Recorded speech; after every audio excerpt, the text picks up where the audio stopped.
Sacred Symbols, a PlayStation podcast, is brought to you by, well, you. If you want to learn how to support our show, go to patreon.com/laststandmedia.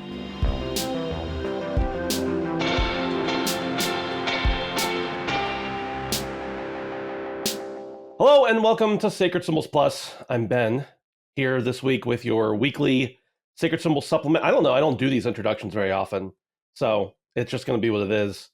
The first question for this mailbag, we'll get us right into things. It's from Corey. It says, "Who are you?"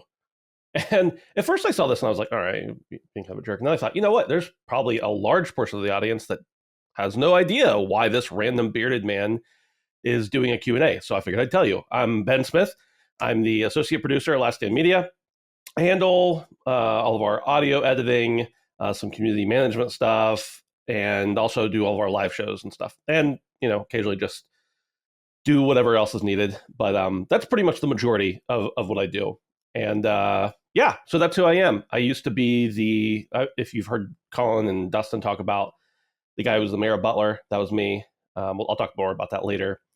And I do a bunch of other stuff that will probably come up in a variety of ways. So I've tried to segment out these questions in different ways based on topics, but it's not always possible to fit everything in. And also not possible to read everybody's stuff, because thank you guys for submitting like a ton of questions. I wasn't expecting quite this many, so I appreciate it.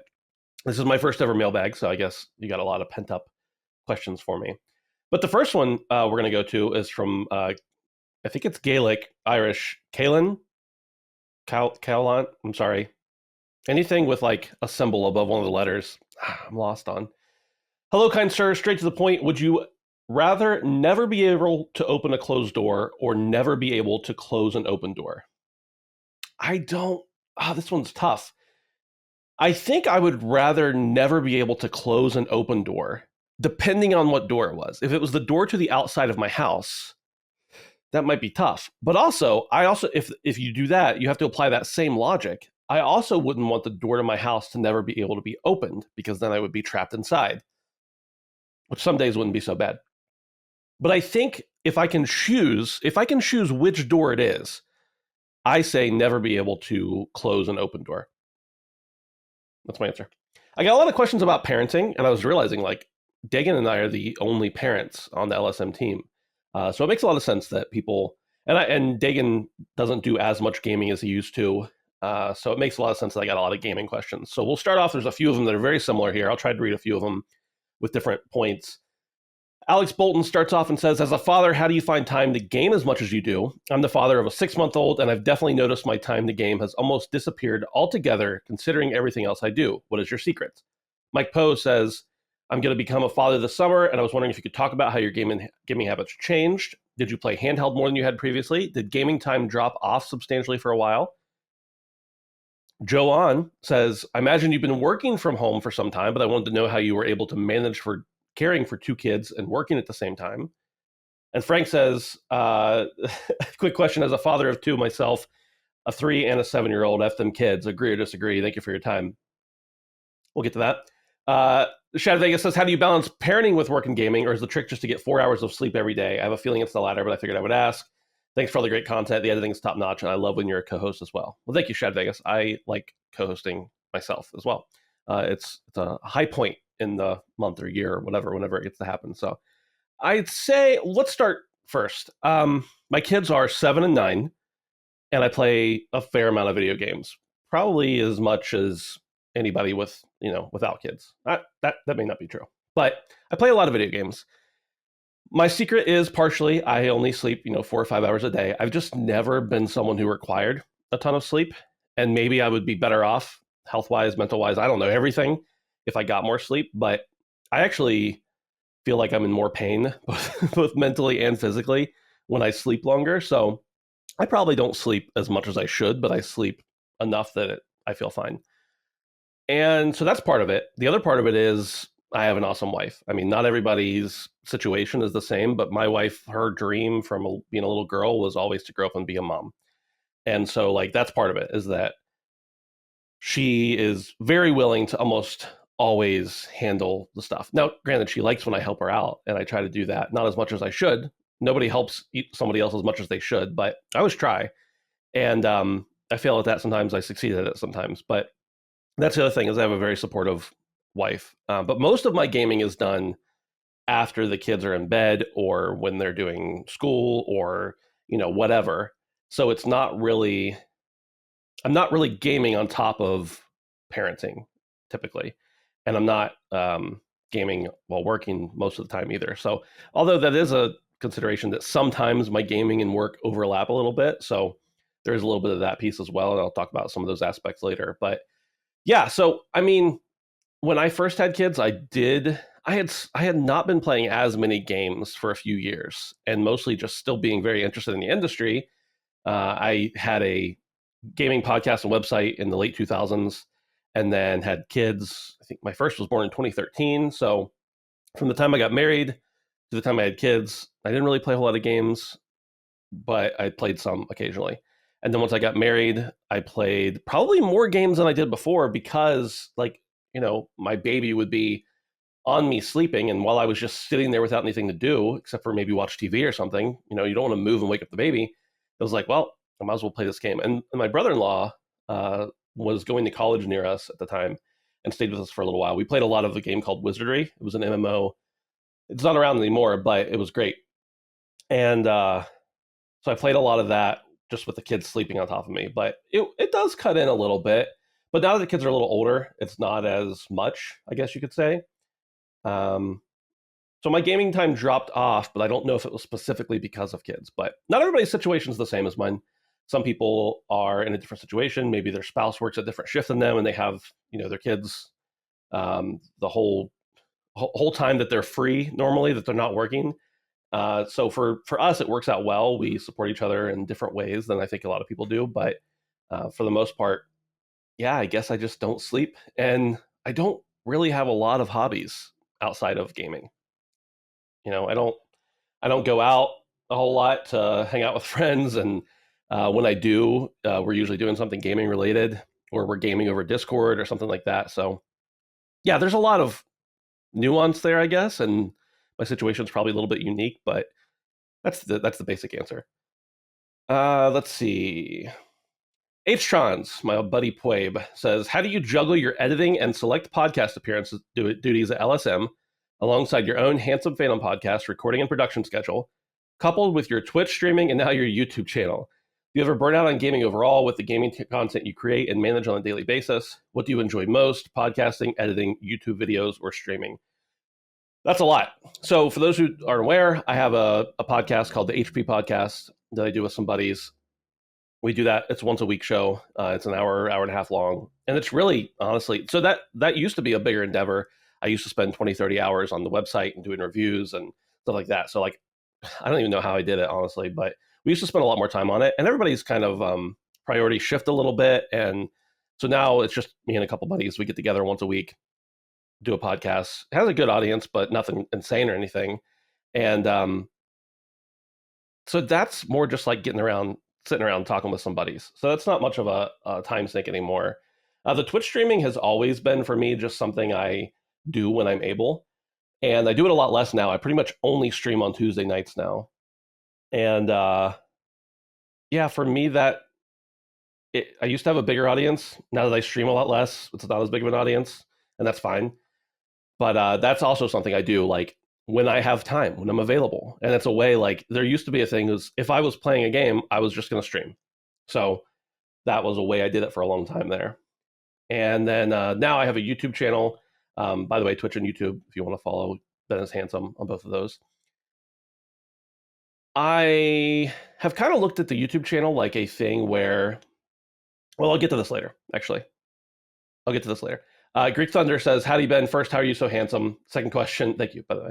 My mom thinks so, too. How do you juggle the multiple endeavors in your life? Like how many hours generally go into editing versus streaming, any other business endeavors, etc. So all this is wrapped up together. Do I ever burn out on gaming, Plabe, with gaming content I create and manage on a daily basis? Sometimes I find that, like, so we'll talk about a subject like on Tuesday for my podcast. And then on Wednesday, I edit The Dukes talking about it. And then on Thursday, I edit Sacred Symbols talking about it. And probably some other time during that weekend, that subject comes up or it's all over Twitter or whatever. And so sometimes by the next Tuesday, there's a new development. And like the guys are like, are we going to talk about this? And I'm like, kind of over talking about that. So sometimes that does affect me in that way. But as far as actually gaming and stuff, no, it really just comes down to, do I have enough time to play the games? I don't really burn out on gaming in general. There are some times where I will not know what I want to play because everything seems like a burden, which in that case, usually I just need to go to sleep. But yeah, so I don't know if I burn out or anything. What do I enjoy most? Podcasting, editing, YouTube videos, or streaming? Probably podcasting. I probably enjoy podcasting the most, although it's the thing of those that I do the least, probably. I really like streaming, but it's not really, like a sustainable thing. It's a for fun thing. And editing is work. I enjoy my work, but it's still work. So that comes along with that. And I'll talk more about the YouTube stuff a little later, I think. Oh yeah, right here. Dylan Michael says, "Hey Ben, I've seen you in the Discord talking about some of your new YouTube videos. As somebody attempting the same thing, what have you learned so far? Are there any videos you really want to work up to one day making? And are there any videos you avoid making? Thanks for all you do." Yeah, I did a lot of YouTube stuff years ago. And then with the Handsome Phantom crowd, and Dustin was part of that, we did a lot of YouTube stuff. And we're varying levels of success. Sometimes we'd have 200 views, sometimes we'd have 50,000 or more. So it really just depended on, what the situation was. And so with this, I just kind of felt like I don't really have anything creative that I do. Like I'm editing things that are creative but they're other people's creations. And I'm not, hosting a big show, and I'm not in any kind of public capacity. And it wasn't that I want attention. I just wanted some way to, I guess, for lack of a better way to say it, express myself. And so I really just am trying to stick right now to a once a week video, or one video a week for the YouTube channel. And that may change in the future. That may go up. I hope it doesn't go down. But it is, it can be time intensive, especially because I know how to edit what I know how to edit, but anything that I have in my mind, I have to figure it out. And that's also fun. That's part of it too, is like learning how to use programs better and everything like that. So I really just make what I want to make. And if there's a subject that seems appealing, I'm going to follow it. What I don't want to do is I don't just want to chase trends and do things that I'm not terribly interested in, because I know it would get clicks. That's not really what I'm into. But since I am doing them and I am putting effort into the videos, I do take the time to try to make, not always successful, but try to make a good thumbnail, try to make a good title. Not clickbait, but I want it to bait people into clicking and then deliver on what they clicked on. So that's my goal there, is that, I want to be able to express thoughts in a way, because I don't really have another outlet for that typically. And the show, the Handsome Phantom show I do, the HP podcast, isn't really that's not really the type of venue for it, for the types of videos I'm making. So my first video, I was hoping for 100 views, and I got like 9,000, or 8,000, I think. So that was good. And then, the newest video I put up earlier this week has like 100. So I'm disappointed, because like the earlier videos, the early video got like a crazy amount of views, and I wasn't expecting it. And now I got the views I wanted on that first video, and I'm like, oh, okay, only 100 views, whatever. But the algorithm is a tricky thing. You never know what's next. Derek Wechter says, "Hey there, Ben. What was your favorite game of last year, and what game are you most looking forward to this year? Cheers and be well." My favorite game, I have a couple different categories, but probably overall my favorite game was God of War Ragnarok. I just love the God of War series. I love God of War 2018. So God of War Ragnarok really hit it for me. A couple other notable mentions. The Cuphead DLC was really good. I was amped up for it, and I started back up Cuphead thinking it would take me forever to beat it again, and I finished it literally in 2 nights. And then the Cuphead DLC, I was like, oh, this should be, I'm not used to these. They'll be way more difficult. And beat it pretty quickly. So I was a little disappointed that I beat it so quickly, but it was really, really, really good. And then I talked about these on Defining Duke when I was a guest at different points. But Metal Hellsinger and Power Wash Simulator were 2 games that like really stunned me last year. And yeah, they're probably some of my favorite experiences. Upcoming, well, Hogwarts Legacy was one that I was really excited for. I've been a Harry Potter fan since the books came out. I think I read the first Harry Potter book within a month of it coming out, and then read all of them within a week of them coming out at the time. So that was the game, and I'm really enjoying it. And next is Atomic Heart, for sure. Very excited for that one later this month, a couple weeks. And then I'm a little disappointed because it comes out like the week we go to Houston for the live show. And I'm like, I'm not going to get to beat this before I go, but that's okay. And then later in the year, Spider-Man 2. I'm a huge Spider-Man fan. I have been since I can remember. So really excited. The first one was amazing. Trent Miller says, are you into chasing platinum trophies and achievements? Which ones are you most proud of? I'm not really into it. I don't start out a game. I try never to look at trophies for a game before I've played it because I know myself and I know that won't like hamper my enjoyment of it. And so I first and foremost play games because I want to enjoy them. And then sometimes if I know there's an achievement for doing something or another, I'll intentionally pursue it. And then most of the time how I gauge that is if I get to the end of a game and I look at the trophies and I've got 75% of them and it's a game I really like, then I'll go ahead and, grind out whatever the rest of it is. And sometimes it's really easy, sometimes it's really difficult, as anybody who's a trophy or platinum or a trophy hunter or achievement hunter knows. Which one are you most proud of? I don't know that I'm proud of any. I know my first platinum ever I never went for platinums necessarily, but the one that I got first was Near Automata, which I know is divisive, but that was the first one I went for. And actually, of all the achievements you can buy, I got a couple of them accidentally without buying them in the game. So, and then last year when I played Metal Hellsinger, there's an achievement for dying 10 times or something. And that's the only one I don't have in that game. So I'm kind of proud of that one too. It's like the anti-achievement, I suppose you could say. Benji Bop says, hello, fellow Ben. What are some of your favorite gaming achievements? I mentioned that, sorry. Doesn't have to be a trophy achievement per se. It's less cool now, but soloing all the tall tales 5 times for Gold Curse is still up there for me. Sorry, I should have roped that in before. Same answer. But he's referring to in Sea of Thieves, if you do all the original tall tales that were in the game, of the original tall tales, there's a specific cosmetic you get. So thanks, Benji, for writing in. Will says, hey, Ben, in what system do you play third-party games on? Generally, I play exclusives on PlayStation, obviously. And then if it's a multiplayer game, I'm almost always going to play that on PC. If it's not a multiplayer game and I know it's going to be a longer game, I'll play it on PlayStation.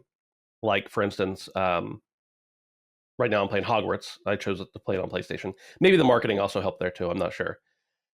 And then if it is basically anything that's on Game Pass, I'm going to play it on Game Pass, whether that's on PC Game Pass, which is my preference, or whether on my Xbox. It just depends on what game it is. So I would say the majority of third-party games I probably end up playing on PC. But between PlayStation and Xbox, I play more of them on PlayStation if they're not on Game Pass. If they're on Game Pass, I'm sorry, I'm not going to buy it unless it's really good. And I have bought games that were on Game Pass before, but I don't opt to buy it before I've tried it for free. I know it's not technically free, but you know what I mean. What would you say is your second biggest passion after video games, hobby-wise? Thank you for the great editing and timestamps. Thank you, Wiley Olmstead. Wiley, you're assuming video games is my first passion. It probably is my first passion, hobby-wise. I would say that my second one is probably movies.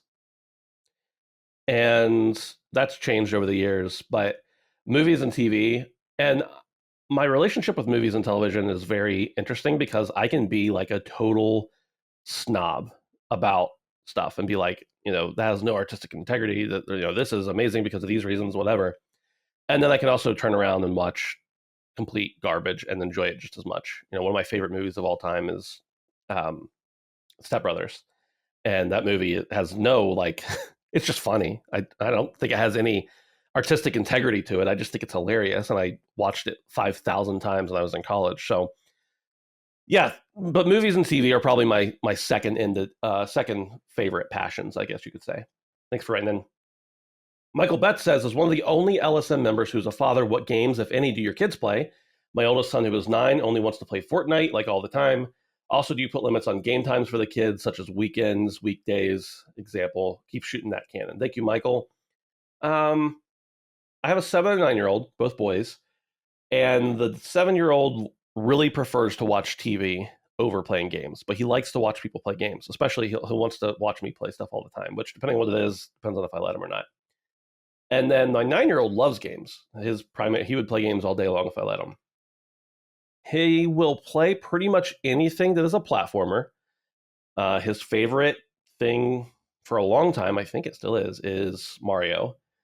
He has played all of the Mario games I own, which is most of them. But he's played most of them through through the N64, the Super Nintendo, or the Switch via the backwards compatibility. And he's really into Minecraft. He loves Splatoon. He has a Switch, so that's where his main. We worked out a deal where I bought him a Switch. Well, he had to save up money for a Switch, and then I paid for half of it and let him keep the rest of the money. He didn't know that was part of the deal, but that was my deal with him if he wanted a Switch. And so that's where most of his gaming is. But he'll also play on my PlayStation and on my Xbox when I let him, depending on what I'm doing and whether I'm playing or not. So he isn't into Fortnite. He's not really been into shooters. I guess you could say Splatoon is kind of a shooter, or is a shooter. But he's been into Splatoon for sure. But Mario is probably his first love, and then Minecraft. But he's into actual Minecraft, like actually building things, which is what I appreciated about it. That's how I started playing Minecraft back in the day. And I see a lot of YouTube videos and stuff from creators of Minecraft, and I'm sure you can play that game any way you want. But I'm just like, you've turned Minecraft into like a first person shooter here. Like, what's going on? But he just likes to build things, and I really appreciate that. Thanks for the question. Dan XL says, Ben, you seem to have been pretty young mayor of a small town. What's the long story short of how you ended up in that position? And then Joseph LaRussa says, I'm curious what inspired you to get into small town local politics? Any greater political ambitions? Fozzie Bear says, how did you become mayor of Butler? What was your experience like? And how many bodies did you hide during your tenure? Everybody else besides Fozzie Bear, close your ears. The answer is 7 to how many bodies. Okay, everybody else can listen again. Yeah, I was the youngest mayor in my city, for sure. And I think ever. I think there was one guy who was a couple years older than me back in probably the 70s or 80s, but I'm sorry, he was just like a year or two older than me. But yeah, basically, so I had a business. I owned a brewery, and I was friends with a lot of the business owners. And there was kind of a growing sense in town that nobody really thought that the current leadership was doing a great job. The current mayor wasn't doing what they wanted him to do and wasn't being business friendly. So a whole bunch of people got together to try to find the next mayor, basically, and try to figure out who they wanted to back to run. And I was part of that group. And we had, firefighters and police officers and even other city council members involved in that group. And pretty much it turned into like, okay, well, we need somebody to lead these meetings. I was like, I can do that, whatever. I was, I've been in that situation before.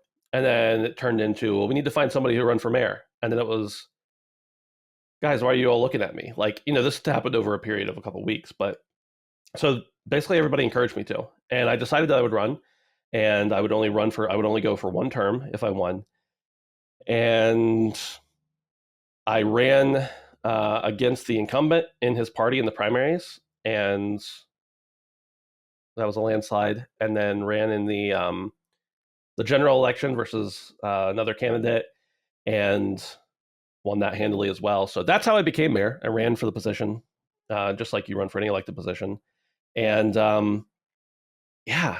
What a weird time. I wanted to do it because I wanted to help people, and I wanted to try to do the right thing and help businesses and help people. And of course, you can only do so much as one elected individual. So the way our city ran is that it's a 5-person council, and you have to have a majority vote. The mayor just counts as one of those votes. The difference is the mayor is in charge of like the police department and has a lot of sway in things, but really, you can't do much of anything that's not either legal, obviously, or without the approval of at least 2 other city council members. So it's a good thing, I think, that you have that balance. But a lot of people thought like I could just snap my fingers and change something. And I was like, no, I want that too, but I need these other people to sign off on it. And I have to, get them to that position. So yeah, an interesting time. I'm not upset to be done with it, but I am happy that I did it, I guess is what you could say. So I decided to only run for one term. And it was funny how many people were like, so are you going to run again? And I was like, no, like that was one of my big campaign things was I was only going to run for one term. Like, I guess they're just used to people saying that and then changing their mind later. So, but yeah, that was a time for sure. Riley Delete says, "Hey there, Ben. It's good to see you getting your own spotlight episode. It's well earned. Thank you. One thing I appreciate you is you tend to have a calmer, more level head when it comes to various situations. Was there ever a strange, funny, or annoying event as mayor that made you lose your typical cool? Thanks for your time, Riley." And Stu Dog says, "Ben, what was the craziest thing you can tell us that happened while you were the mayor of Butler?" I am a pretty reserved guy now, pretty calm, level headed, I guess you could say. It's funny because when I was in college and high school, especially high school, I was way more of a meathead. And I don't know that I necessarily mean like, you know, fast to anger necessarily, but I was definitely like somebody who would get angry and see red. And I probably destroyed a few towel dispensers in high school by punching them, that kind of thing. And I was also in pretty good shape at the time. I'm not in very good shape now, but I was in pretty good shape back then. So I used to be a bit of a hothead. Not really anymore. As a matter of fact, like my kids know because even if I'm mad at them, I never yell. If I yell, it is for a very specific purpose and very rarely. And they know when I yell that, oh crap, we actually need to listen. They listen pretty well normally, but like it's just so uncommon, I think, to hear me raise my voice that yeah. The other thing is though, like I have a resting bitch face, I guess you could say, for lack of a better way to say it. And I could be the most happy person in the world, and I look like this. Like it just, I don't know. That's just how I am. But I don't know if I can tell you anything, the craziest things, because a lot of them have to deal with personnel, and obviously that's not stuff that I can share. Anybody can share about their employees or other people they worked with, but there was a couple times that made me pretty upset. I don't know that I ever like freaked out or anything, but there was one time during council where I raised my voice a little bit at another individual who just he's passed on now. He died last year, unfortunately, but he just would not let anyone else speak. He was just speaking over everyone, and part of that was because he wanted to obstruct, and that's a strategy. And part of that was because his hearing was going and he couldn't hear us. So I got a little upset at him, but I kind of like spoke very firmly in the moment, and then later had to talk with him about it. But the media who were there were like freaking out because they knew it was so unlike me. So no, I never really lost my cool or anything, but certainly there were times where I wanted to. Many times, I think. Let's see. Okay, BD Squat says, "Your term as mayor of Butler lands you a spot on Fireside Chats with Colin. You bring Dustin with you to the recording in California, and Dustin uses that connection a few months later to pick up editing work for Colin, and the rest is history. So my question is this: do you ever reflect back on that whatever or whoever most influenced you to run for mayor may have dominoed into the sacred symbols that we know today, and where you might all be now if you'd never put your name on the ballot? Keep up the great work. Sacred symbols quite literally wouldn't be the same without you." Thank you for writing in, BD Squat. What does BD Squat stand? I hope that's not your name. I hope your name isn't Squat, dude. That'd be rough. If it is, that's a great name, though, for sure. Uh, yeah, so I had been a fan of Colin's for many years. I was a fan of Beyond before Colin was on it, as a matter of fact. And then once he came on, obviously, I liked hearing him. And then I followed him to Kind of Funny, fell off of that a little bit. And then when Colin left Kind of Funny, I totally fell off Kind of Funny. And then started listening to Colin stuff right away. I'm a big history buff. I love history. I taught some history at a college when I worked there for a while. So, I've always been into history. And so at one point he said, like, if anybody wants to be on Sacred Symbols Plus, just message me and we'll talk about it. And Dustin and I were planning on going to E3 that year, and I knew Colin lived somewhere in that area. And so I sent him a message and said, here's like 10 things about me.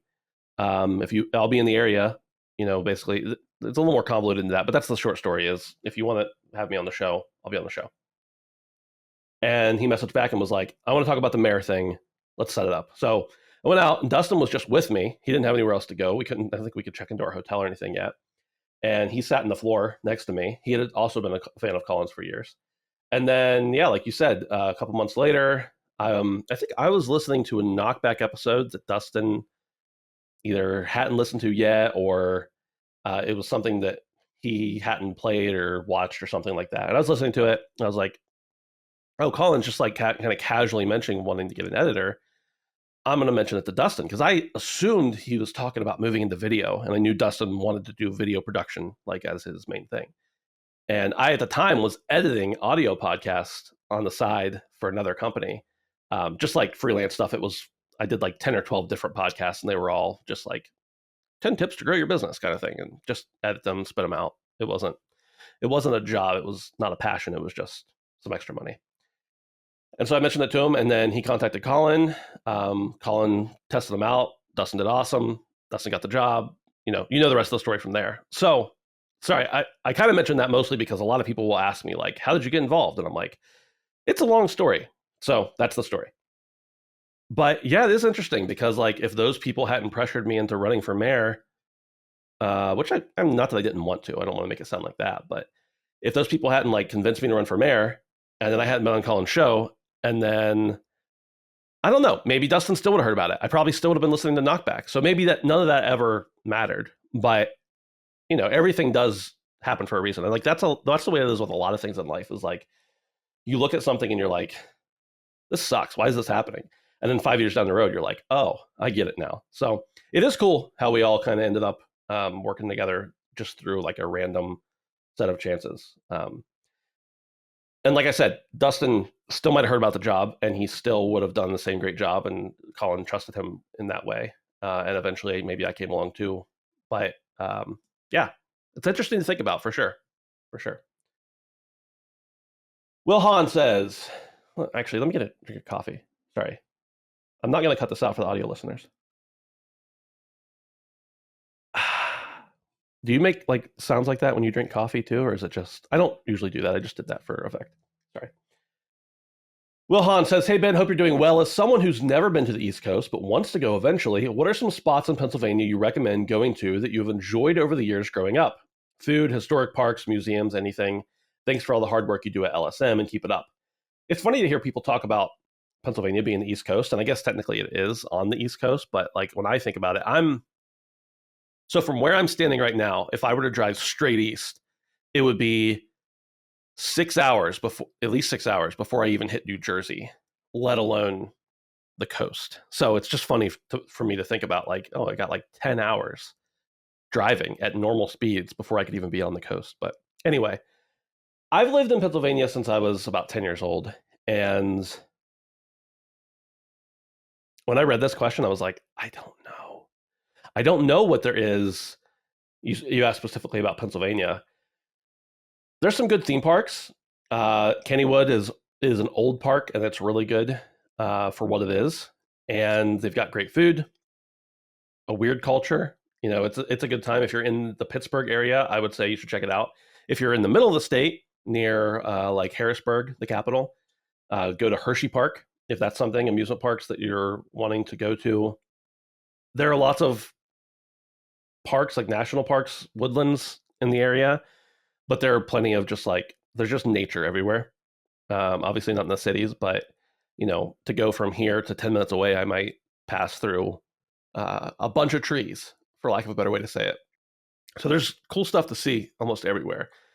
I am specifically really into history, and Philadelphia is obviously awesome for history. You've got so many cool things from the founding of the country in Philadelphia and all the historic things that happen there.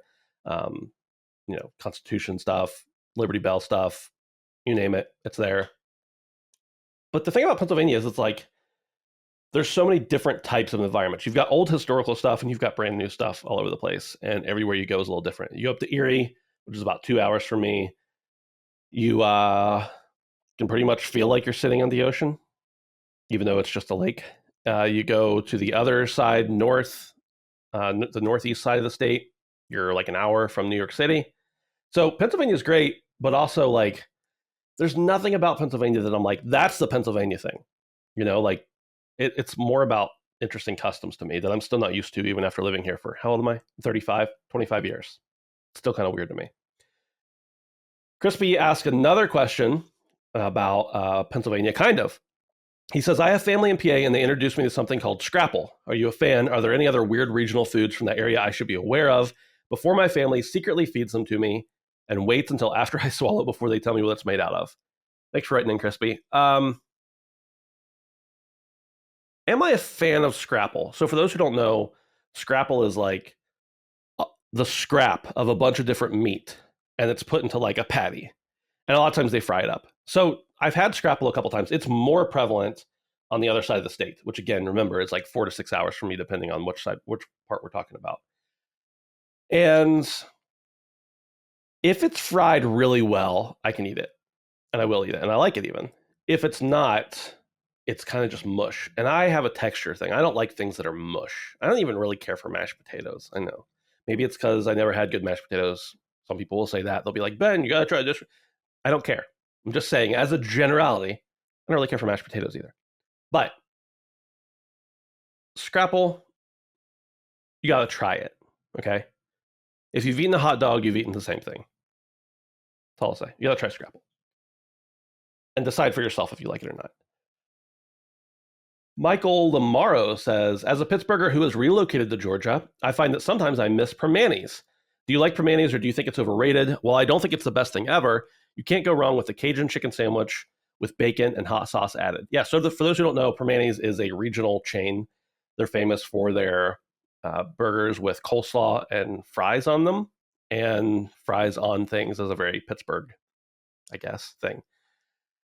And I like Permanis, but I don't think Permanis is great at everything.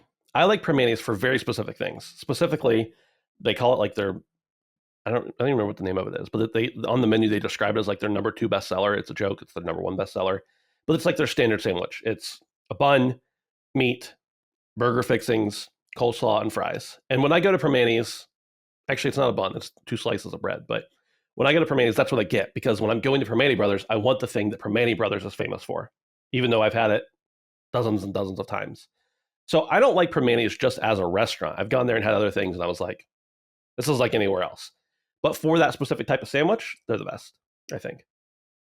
Everyday Patrick says, who is your favorite fighting game character? I don't really play a lot of fighting games.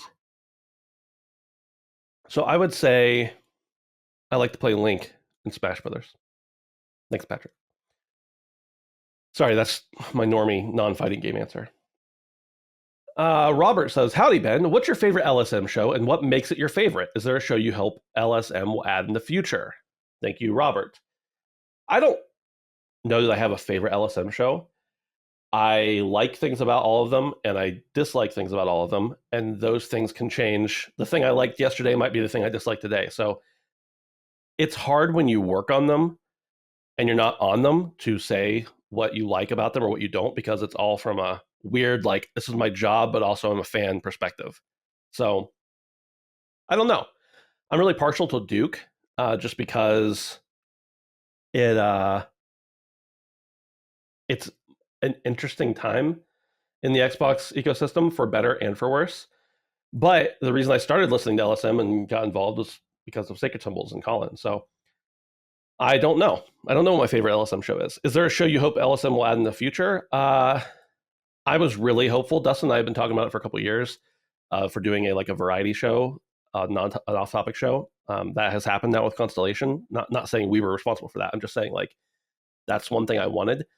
The other thing I would like to see, although I don't want to have to do more work and edit more shows, but the other thing I would like to see is a show that's just about what we've been playing. Like take that usually 20 to 30 minute segment on the shows and turn it into a 2-hour what we've been playing discussion. And I don't know what you would call it, but another show that's similar to it, I haven't listened to it in a long time, but it's Frame Trap from Easy Allies. I used to listen to Frame Trap every time it came out, and that was a really good show, but I haven't listened to it honestly in a couple of years just because when you edit podcasts for a living, you don't always want to listen to podcasts, so kind of sucks because I love podcasts, but at the same time, I'm like, I want to take my headphones off now. I just realized I'm wearing headphones and I don't need to, but now they're staying on. Sorry. I'm not used to not talking to anyone while I'm on these. I'm doing these.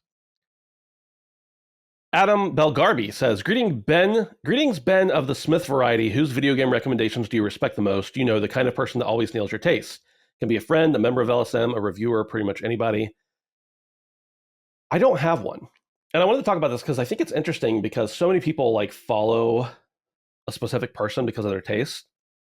And I find that like, you know, let's look at Maddie, Mr. Maddie Plays, for example. I always respect Maddie's analysis, but Maddie and I will have the same exact interest in the game for the same exact reasons. And then he'll be like, okay, now that my next favorite game is this. And I'm like, I absolutely hate that genre. And so that's kind of how it is for me with everybody, is that I want to find review. Like if I'm going, I very rarely watch reviews. I've made reviews, you know, plenty of reviews in the past, and I've been in that ecosystem and I understand why they're valuable, but I'm not really somebody who watches reviews. I want to go, as soon as I'm convinced I want to play a game, I pretty much go media blackout because I'm so sensitive to spoilers. Kind of a little bitch about that, to be quite honest with you. But I'm really sensitive to spoilers and I don't really want to see more about it, especially in the review. Sometimes I'll just glance at the Metacritic score, which I don't really believe in Metacritic scores, but at least you know it's like the consensus. If it's terrible, it's probably not going to be amazing. And if it's amazing, it's probably going to be at least okay. So anyway, I just want to say I don't really have a specific person. I look at people whose opinions I respect, and then if they have something really good or really bad to say about a game, then I will know, you know, whether or not it's at least decent. Because I know that they aren't just going to pop out a negative review because they're not going to play the game thoroughly or something like that, and they're not going to be too positive because they're actually analytical. So that's what it is. I did have a buddy when I was in like middle school that he and I had the exact same taste in games. But looking back, I don't know if that was because he and I just wanted to have something in common with each other, that we were like, oh, you like that? Yeah, I like that game too. Or if it was actually that we had similar interests. So I don't know. Nobody right now, though, honestly. Jose Mendoza says, hey, Ben, if you got into a fight with the LSM boys, who do you think you could take on, and who do you think could beat you? I don't know now. I'm out of shape now. I'm faster than I look, and I'm stronger than I look, but I don't know. I don't know if I have the viciousness left in me anymore to actually be in a fight. I think that if you're not just talking about raw muscles, right? I think that in a fight, depending on the situation, I could win or lose against almost anybody. One day I might be able to win against them. The next day I'll probably lose against them. Except for Dustin. I think I could beat Dustin every time. Thanks, Jose. Sorry, Dustin. Sean Mason says, hey, Ben, I hope this question finds you well. What is one thing that's brought you joy since the start of the year? I was thinking about this and I'm like, oh, I'm a pretty happy guy most of the time. But the one thing that I've been having a lot of fun with, and this is kind of mean, but my nephew, my sister's little boy, is 3 years old. And I just like to pick on him because that's what you do when you're an uncle. And lately I've been trying to gaslight him into thinking that birds aren't real. And I don't actually want him to think that birds aren't real. He knows that birds are real. But I have seen some doubt in his eyes. So I'll often ask him, like, have you seen a bird lately? He's like, no. I'm like, that's right, you haven't. And then if he says yes, I'll be like, well, it's winter. Where'd you see a bird? There's no birds. I know there's no birds outside right now where we live. He's like, yeah, I saw them inside my house today. No, you didn't. So, you know, my sister thinks it's hilarious, but also can't look at me when I do it because she can't stop laughing. So gaslighting my nephew has brought me joy this year, Sean, and a lot of other stuff too. Thanks. Poot says, hey, stud. Well, hey there to you, Poot. Despite the slew of highly anticipated new releases, are there any backlog games you're looking to play for the first time this year? For me, I recently played through the original Dead Space and super enjoyed it. Don't pretend like you didn't play Dead Space because I told you to, Poot. Okay? Don't pretend. I think you listened to the audio, so I just want you to know I'm staring a hole through your soul right now, through the camera. Okay. I super enjoyed it, and I also just started the Hitman trilogy, and I'm enamored with it after just 2 levels. Toodles, Poot. P.S. Please let me know if Dustin bullies you or forces you to crunch. I will take care of it. Okay, first, the Dustin crunching thing. It's funny because Dustin and I, we talk as buddies, and we also talk about work stuff. But I don't think there's ever been a time where Dustin's had to like tell me you have to do something. Like he and I both, we just do our jobs. Like we just do them. I don't know what's so hard about that. We just do our jobs. Um, but you can still take care of them if you want to, Poot. That's fine. As far as games that I'm looking forward to playing that I've never played, I know this is going to be a shock to many. I started the first Mass Effect game a long time ago. I never finished it. So I want to play the Mass Effect trilogy. I don't know if I'll get to all that this year. That's a lot of game, and there's a lot of games coming out. I've never played Shadow of the Colossus. I was very interested in it at the time, and when it first came out, I was a poor kid, and when they remastered it, I don't know what happened. I just didn't play it. And then the other one that's more recent is Days Gone. I know that's a very divisive game, and I want to kind of get in there and decide for myself because I don't know that I'll finish that game either. It's a long game, but I want to at least check it out because I have access to it through PlayStation Plus. It is I could see that being the type of game that I absolutely love or absolutely hate, frankly, based on everything I know about it. So I think that's kind of the case for everybody too. Thanks, Poot. Nuke Dukem says, hello, Ben. Simple, straightforward question. What is your favorite video game IP of all time? Also, as a fellow father, when your kid owes you $5, always makes them pay. He's referring to a story I told in Constellation about how my kid owed me $5 for something he asked for, Nintendo Online. I made him pay $5 out of the $35 if he wanted to have it because I didn't care about it. And he didn't have any money.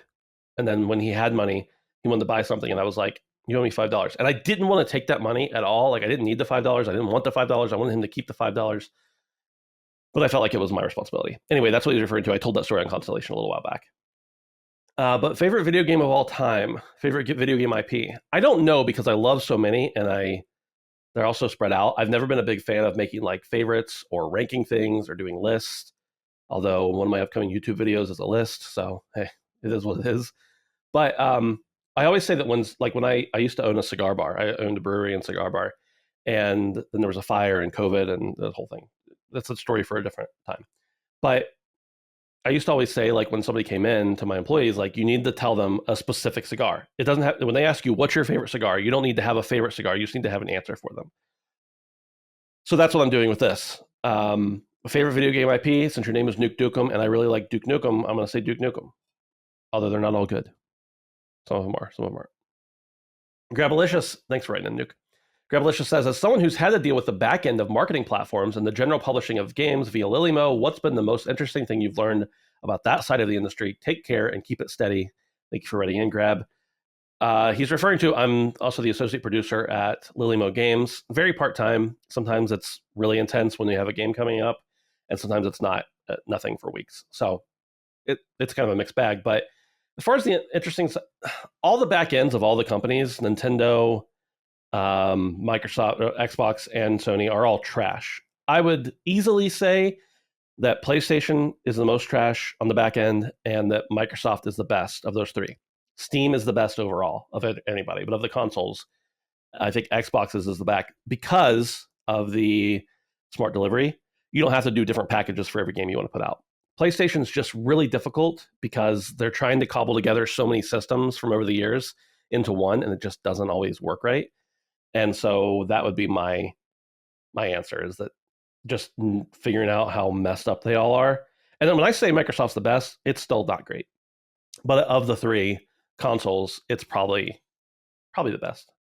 Nintendo, it's bad, but it's not bad in the same way that it's bad in different ways that don't bother me as much. Somebody else might think it's the worst. But James Ketchum says, hello, Ben. Care to share anything about how faith has impacted your life? Yeah, James, I don't know how to answer this. I don't know how faith has impacted my life. I think it's impacted every part of my life, but I try not to let it be like something that's, I know people who that's all they'll ever talk about too. So, but I'm a Christian. I've been a Christian most of my life. My dad was a pastor growing up, so that has impacted me in both positive and negative ways. Right now, I go to a non-denominational church, but they're more of a Reformed background, and I would describe myself as Reformed. It's a Protestant church as well, and for those who aren't aware. Yeah, so I mean, I believe in Jesus. If you want to know more, you're welcome to message me on Twitter or Discord or wherever. But yeah, I've never been somebody who, like, I don't really have a lot of respect for militant people. whether that's militant Christians or militant atheists. I think that you should share what you believe with people, but I don't think you should shove it down their throat. So that's always been kind of my perspective on those things. But yeah, if you want to know more, you're welcome to message me. But that's the I don't know if I can talk about how it's impacted my life because it's been part of my life for so long, and probably like everything I look at, I'm like, oh, that's impacted in this way or that way. So NeoJD says, are you going to do your own presentation this time for the category of most overrated games? I mean, you are part of the crew. Hosting duties be damned. Neo, I haven't been asked to do that. That's not. I'm not a host of a show, so I don't expect to have that request. I would really like to. That is something. I mean, podcasting and hosting and stuff like that are things that I'm really interested in. But that's not my role. My role is, for those who don't know, I plan the live events as well, and generally I host them as well. So I think I'll just be hosting, and that's fine with me. That's my my role, I guess, as you could say. I think if I were going to pick one, though, it would be one that would intentionally just irritate somebody else on stage. I'd probably pick like Horizon, even though I love Horizon, just because I know it would irritate Colin, and it would just be funny. Now I'll never be on stage. If he ever hears, he won't hear this. Doesn't matter. There were a couple other questions about locations for shows, and I don't want to get into specifics, but we're trying. Like, we have a good audience who will support things we do, but we also only have so much of an audience, right? Like, we only have 100,000 people, who generally listen to a show. I say only, but like when you think about the entire world, that's pretty spread out. So like we can, we're going to Texas here in a couple of weeks, and I would say that probably only like 30% of the people who are going live within a few hours of there. A lot of people are flying in or driving in or whatever. So we're trying. We did 2 shows on the East Coast. Dustin and I pitched the first one, the one in Butler. Colin requested Richmond for the second one. We tried to go to Vegas for the next one, and it just didn't work out for a multitude of reasons. So we were going to Houston, which actually is turning out better than I expected. Colin wants to go to the UK next year, or this year now. So we're in discussions about that. So I have some sway in where we go, but I'm also like, okay, well, wherever Colin tells me he wants to go next, I got to try to do my best to figure out a place in that area. And not to say if I were like, that's a bad area because of this, here are analytics, not to say he wouldn't listen to me or something, but generally I just try to follow his lead. So we are trying. I'd like to go to the West Coast after we go to the UK. And then there's been talk of having another Butler event. I think just the people who were there really enjoyed it because it was more of a hangout time than just a show. Like people get disappointed that we don't do the hangout times for every show. And it's like, guys, I mean, think of it like going to see a concert. Not that we're a band, but a band goes through a town, they roll in, you show up for the show, and you leave afterwards. You don't get to hang out with them for days. And when you think about, there could be 500 people. And sorry, got like a burp welling inside here. Excuse me. When you got like 500 people, and let's say you only spend 1 minute with each of them, that's 500 minutes, and you're not going to get reduced to only spending 1 minute with each of them. That ends up being a long time, when you think about it. So it's tough for us to do those kinds of things for every show. So when we can, we'll do them. But just keep in mind, like that's literally most of the day just to talk to everybody for 1 minute. And that's a lot of, that's tough on the host specifically. Gavin Alexander says, hey, Benzalot, what's your favorite genre of music? If I remember correctly, you like to dabble in the rock and metal genre, correct? What are some of your favorite bands? Are you going to any live shows this year? Have a scrumptious day, Gavin. Gavin, thank you for writing in. If I had to pick one genre that I said, this is my favorite genre, it'd probably be metal. I like very melodic guitar, a little bit thrashy, and screaming vocals would be probably one of my favorite genres. But I also like Carly Rae Jepsen and Ellie Goulding and pop punk from the early 2000s. And so I'm all over the place. Yeah, I'm a little bit of everywhere. But if I had to pick like one genre to listen to forever, there's so much variety in metal that I could stay there. So many different styles of metal as well. So many different styles of every genre, right? I'm not really a new country fan. I'm an old country fan. That's about the only one that I just straight up, I don't like the poppy country, but I like the old stuff, Hank Williams and Johnny Cash and those guys. Are you going to any live shows this year?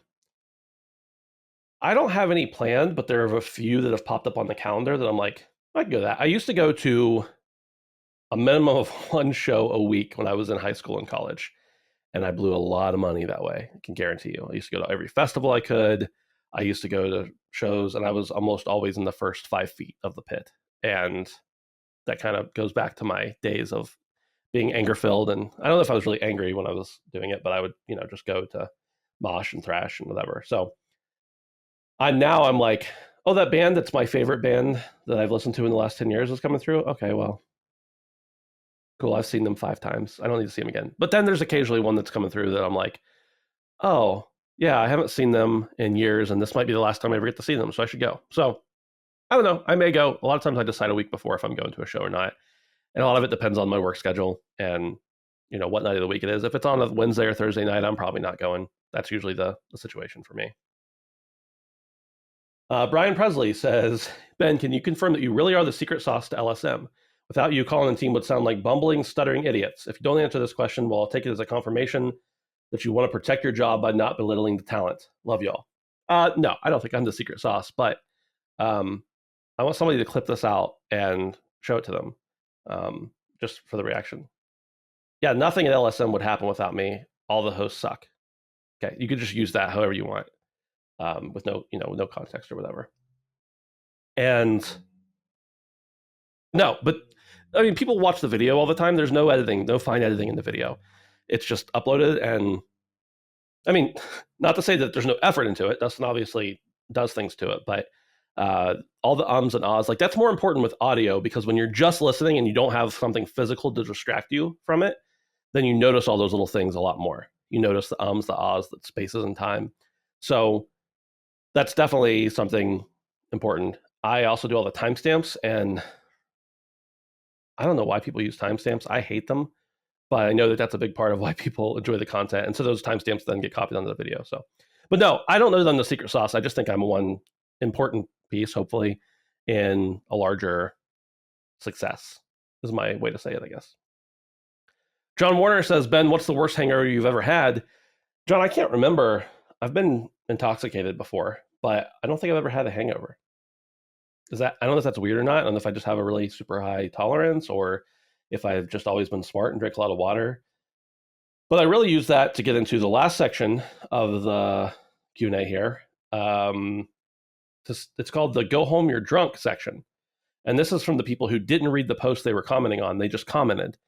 And Niccolo Roselli says, oh, actually, he just has a rant about how he doesn't agree with Colin and Chris's pizza takes and wants them to justify things. And I'd like to say, sir, this is a Wendy's. You're drunk. Go home. You wrote into the wrong show. Okay. Sorry, I just have to roast people. Like, your name's publicly there. It's not like I'm calling anybody out privately or anything, right?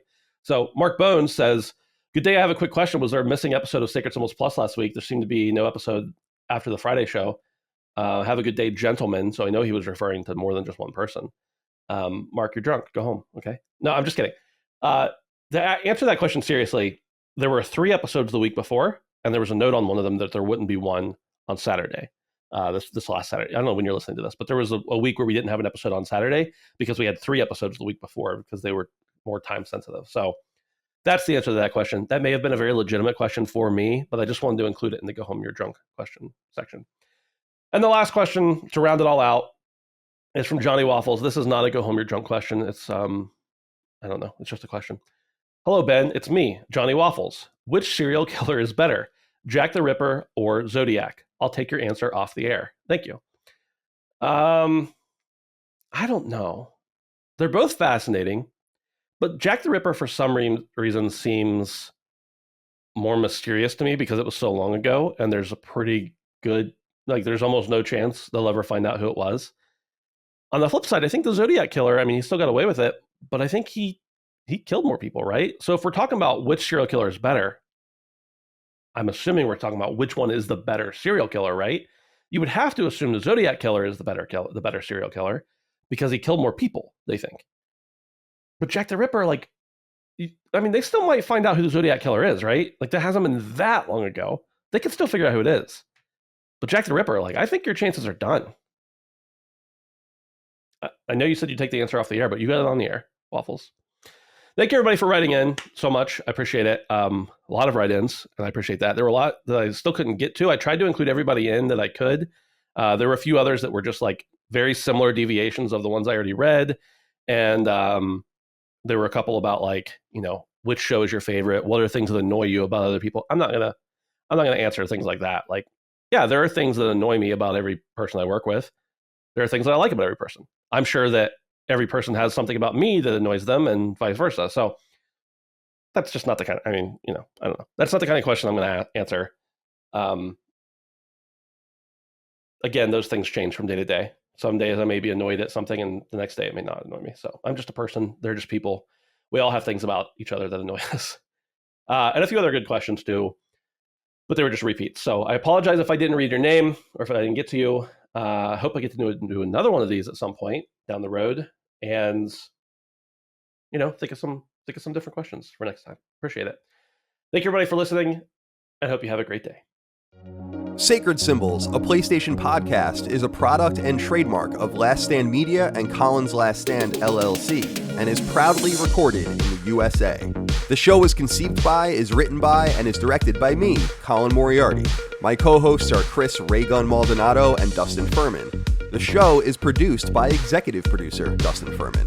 It's edited by associate producer Ben Smith. All of Last Stand's theme music is by my best friend, Ramon Narvaez. As you know, all of Last Stand's shows, including Sacred Symbols, are fan-funded on Patreon at patreon.com/laststandmedia. The following names are at the producer level on Patreon, our highest tier, and we're grateful for your thoughtful and kind contributions to our independent endeavor. Thank you.